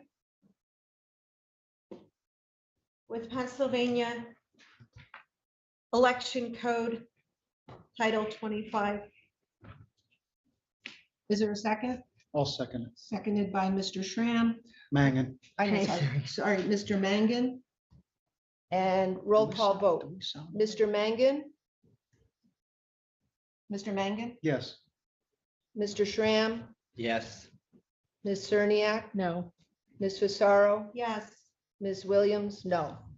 Motion passes 3 yes, 2 no. That ballot curing be done by visiting the Bureau of Elections and not by provisional ballot in order to comply with the Pennsylvania Election Code Title 25. The last item under board is processing of items in judges' bags following the election. Ms. Fusaro, information discussion, possible board vote. And I apologize that I added all the items on the agenda today, and I feel like I'm like Well, let's dominating the finish. conversation. I apologize for that. So I will make this quick. Judges' bags on November 9th, I witnessed both voter lists as well as a judge's provisional ballot attestation being thrown away in the garbage. When I asked about what happened to the trash bags, I was told that Building and Grounds comes and picks them up. Now, I know that this is public information that is contained in these lists, that these voter lists are public information. I understand that. That's not even a question. But I would feel a whole lot better if the voter lists, I feel like we're kind of like handing a list of voters to like a criminal and just saying, hey, you can do it. I know that not everybody's a garbage picker, but there are a lot of them out there, especially in Wilkes-Barre. So, I mean, I'm not saying that that is a big deal, but I would feel a whole lot safer for the voter, better for the voter, if those lists were put in the people eater. As far as the attestation, this was done that, and I only believe because it was in the worker was new and inexperienced and just didn't know what she's doing. So I do have 2 motions on this, but the first motion I'd like to make is that, and of course I'll welcome any, conversation on this, but I would ask make a motion for all voter lists out of judges' bags to be shredded or put into the purple eater instead of thrown into the trash, regular trash. Do we need to make a motion on this? Can we just ask the Bureau if they could do that? Is that okay? Can you guys do that?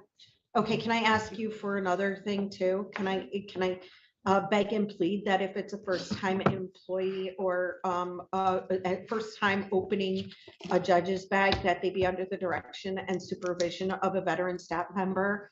So that, you know, I know that can't always be done, but like it should be, you know, when I was in there, it was like these two new girls were in the back of the office. And all of the veteran people, like all the experienced people were out front.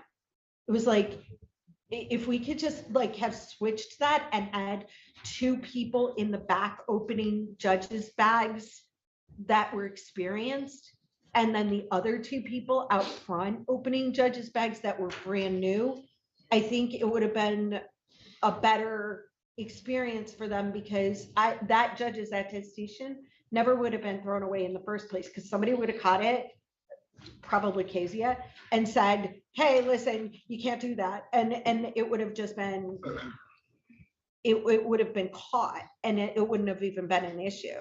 Is that something that can be done? I'll look into it. Can I get back to you at the next meeting?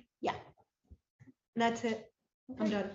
All right, we will move now into the comment on non-agenda items. This is an opportunity for members of the public to address the board on matters not listed on the agenda, but which must be within the subject matter jurisdiction of the board. Again, it's limited to 3 minutes and 1 comment time per person. We'll go through the same process if the microphone. Yeah.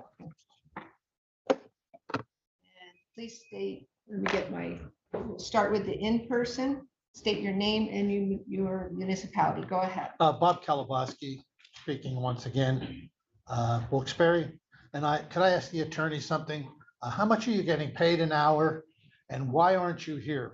Because I think this conversation could have been cut short. I mean, there should be a legal, an attorney in this board meeting. I mean, that's my opinion. I'd like to know how much you're getting paid to be home and why you're not here. You should be in, I think, the way I look at it, the solicitor should be in this room, not on a television. You can't even see who it is. But I'd like to know how much you're getting paid an hour for sitting home when they should be in this room. Because I think a lot of this that went on here could have been cut short. You know, you should have the solicitor here, and I'm gonna ask the board to make sure there's a solicitor here the next time. Now, I would like to say that, how did we go with this mess? We used to go in and go click, click. Well, first of all, you close the curtain, go in there, click, click, click, click, or just one click and vote straight Democrat, straight Republican, or however you wanted to do it. How did we get into this mess? This is supposed to be the most modern voting system in the country. How did we end up in this mess? That's what I want to know. How? And I'm just going to ask Beth, and if you could answer when we're done, are we going to be ready for this special election? But more importantly, are we going to be ready for the primary? And how could people, if I seem abrasive, I don't mean to be, I think I feel like most of the citizens in the county were just frustrated. All this money that was spent, I don't know if it's millions of dollars or hundreds of thousands of dollars. How did we end up in this mess? And this never happened before. This is a complete fiasco.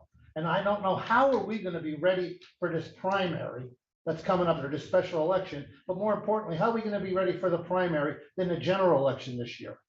And I was wondering, Beth, if you would tell Could you them. please address the board as a whole? I understand. No, Yeah, it's not question and answer time. Well, I It's understand. Public comment. It's Okay. public comment. Okay, I'm just trying to see, could we get her to answer when I'm all done of what I brought up before? Because this thing is a mess, and I don't see it getting any better. I really don't. And to bring that up to you, I'm not trying to be mean, but to give when a citizen's good enough to come down here, to come home for, first of all, it's 5, what time did this start? 5 o'clock? Look what time it is. I didn't even eat yet. I'm probably gonna be up all night because I'm all charged up on candy now. But why can't these meetings like be a little bit later or whatever? But more importantly, how could you cut a citizen off? How do you somebody that's got knowledge here you only give them 3 minutes. Can't this board extend it? And I know you aren't even getting paid for it, but can't this extend the time? That one gentleman, he was making a lot of sense, and what do? You cut him off. It's ridiculous.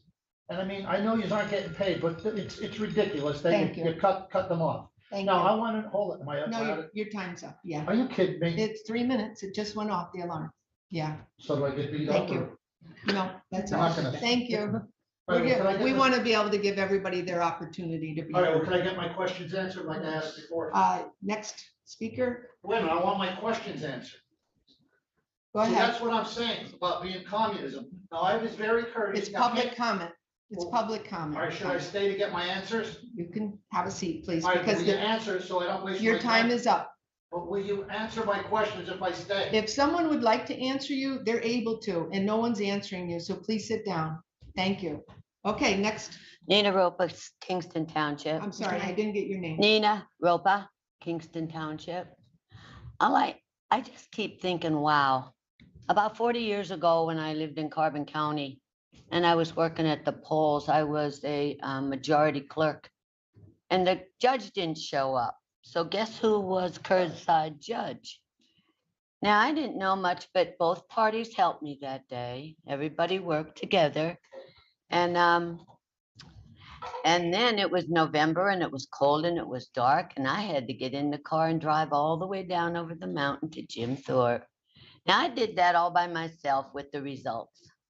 So I really didn't, hand it off to a maintenance man or something like that, because I felt responsible for getting that down there, no matter how far I had to drive, dark, cold, whatever. And so, it's like back then, as the gentleman said, the machines didn't fall apart in the truck. They were sturdy. And, what do we have now? With machines that can do that. I just don't get it. But Ms. Visaro, please, as an onlooker, do not apologize for all your questions because you're sticking to the law.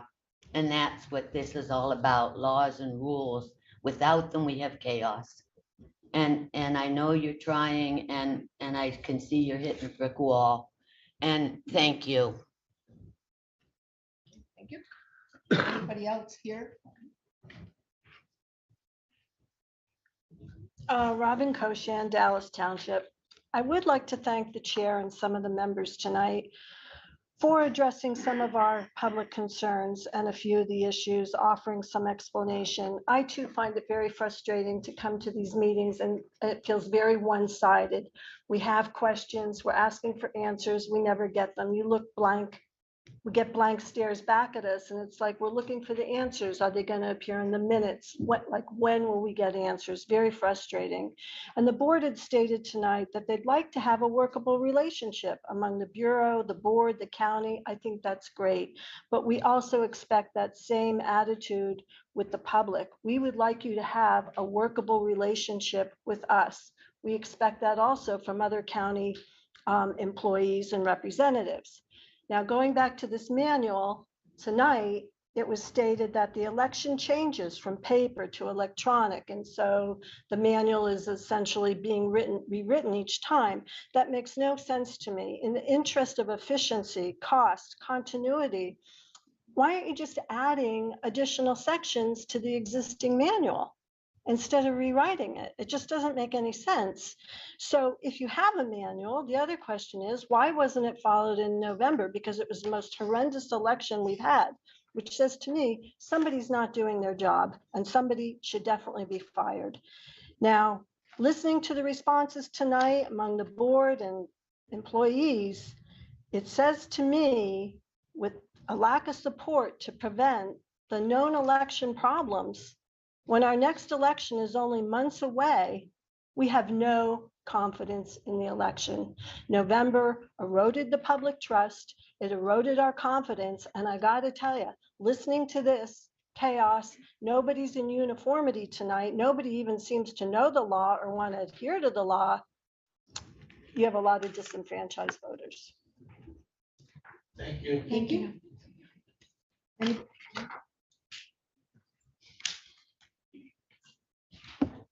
Joe Grantee, Plains Township.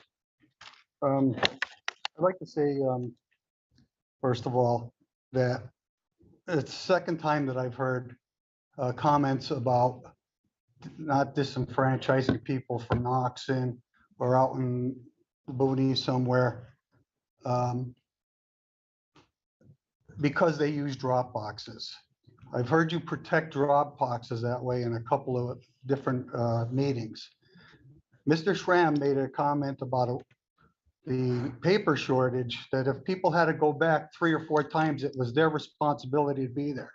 So if somebody has to come down here to do an affidavit or do whatever they have to do on some kind of a ballot, there should be no sympathy for them having to do that. It's their duty to be there. Just like Mr. Schramm said, it's your duty to get back to the poll if you were turned away. The second thing I want to say is I recommend phasing drop boxes out.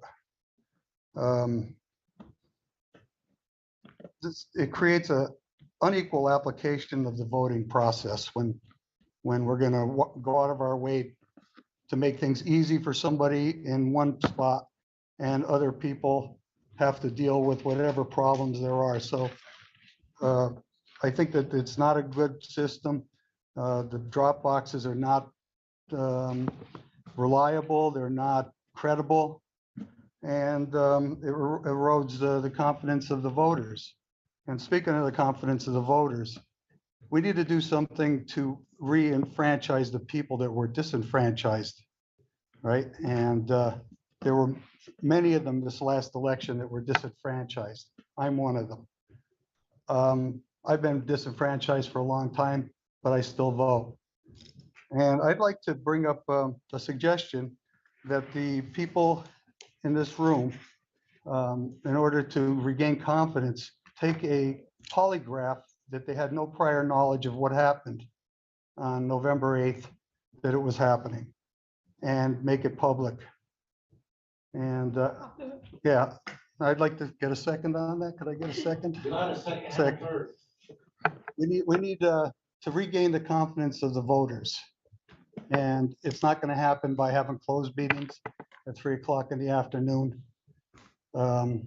like you suggested to do the committee. That's getting away from what needs to be done. You want to do a committee at 3 o'clock, only open to the public, and that eliminates probably 90% of the workers in this county. And we should be making it easier for the workers to come to whatever function there are. Not that anybody cares about the committee, but there are other things that we need to get back to, including everyone. Thank you. Okay, I think everybody here in the room spoke. We'll go to the online platform. Mr. Griffith?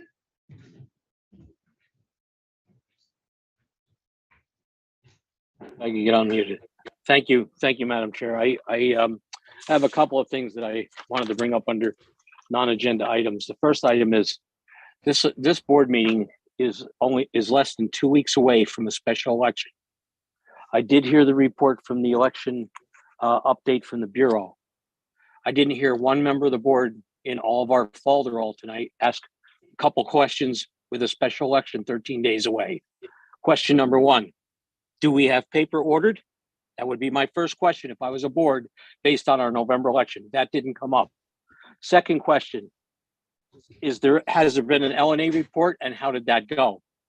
Third question, are the electronic poll books ready to go? Do we have any issues with the poll book batteries, charging, whatnot? Now, I know the director did allude to some of the issues that we're going to have both poll books and paper poll books and electronic, but I didn't hear the Board of Elections interrogate her on why that's the case. We are 13 days away from a special election.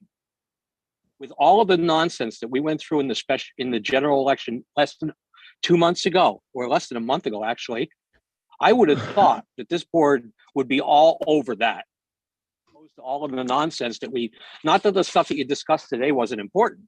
Clearly it was important, but not 13 days before a special election where you have 30 precincts going and you have to make sure you have machines in place, paper in place, and all the things that we have to deal with for an election.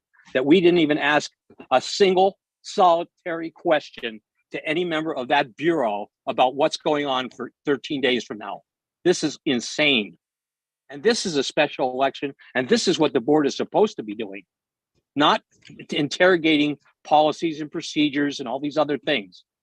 My second point is in the manual, if anybody would look at the administrative code, and I know Attorney Raddick has mentioned this many, many times.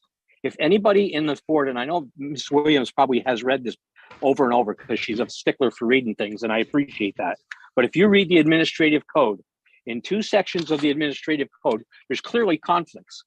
In Article 601, it talks about the division of the administrative services and the responsibilities of the Bureau of Elections. And then in section Article 702 of the same administrative code, it talks about the Department of Elections and the responsibilities of that department. 2 different sections of the administrative code outlining 2 different procedures guided by 2 different people. No wonder we have problems.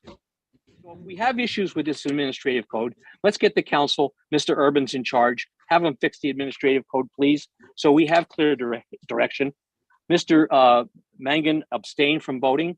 Pennsylvania Election Code, Ethics Code, 1103G, I will quote, vote by a public official must be disclosed as to the reason for abstention, period, hard stop. The ability for him to abstain and say, I don't have to tell you why, is not an ethical statement. Thank you. Thank you. Thank you. I did want to respond to, we did hear about the electronic poll books and that they're ready to go and that the No, they're being ready, ESNS is because they're coming in. being ready Next to week. test it they're not. and They're set not. up. They're- That's something that has to be. Right, right. We did hear about that they're being tested and there's a possibility you mentioned that if there's an issue, paper poll books would be the backup. The LNA report, we know that that's been done. We discussed that at the last meeting and that's We also over. discussed the ink. And then the paper was ordered. We are very aware of that. We all received emails about that as a board. And that they mentioned tonight that they're using paper ballots for this whole special I asked, election. yeah.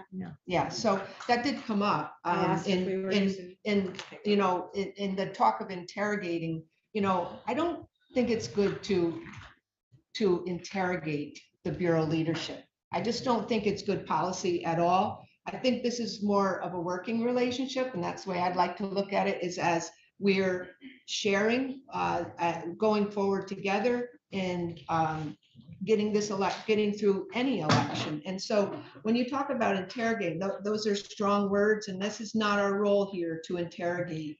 And I hope we stay away from that type of communication. And I don't see anybody else's hand up, but I do have one more email to read into public comment. It was requested by Mr. Dino Ninotti from Wilkes-Barre City. I will be unable to attend the meeting, so please read this into public comment. When an email is sent to the election board distribution group, does everyone read it? Who is supposed to reply to the questions in the emails? Could everyone reply, or is it just the chairwoman, Ms. Williams? I'm trying to figure out how 5 members of this board failed to read my public comment email in the last meeting.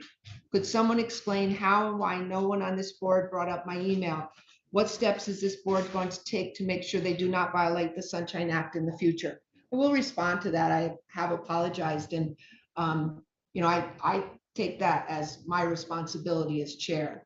And in the subject line, it said for public comment, I shared with Mr. Ninotti that it didn't say it within the email, but I should have checked the subject line. And I've made a mental note from here on out to always look at the subject line of an email to see if it says there, because they might not state within the email body, I want this read. And that was the case. If I usually look for that, and that's usually what has happened in the past, that an email says, please read this into public comment, but it was just in the subject line. So I am going forward, I'm going to always check that now.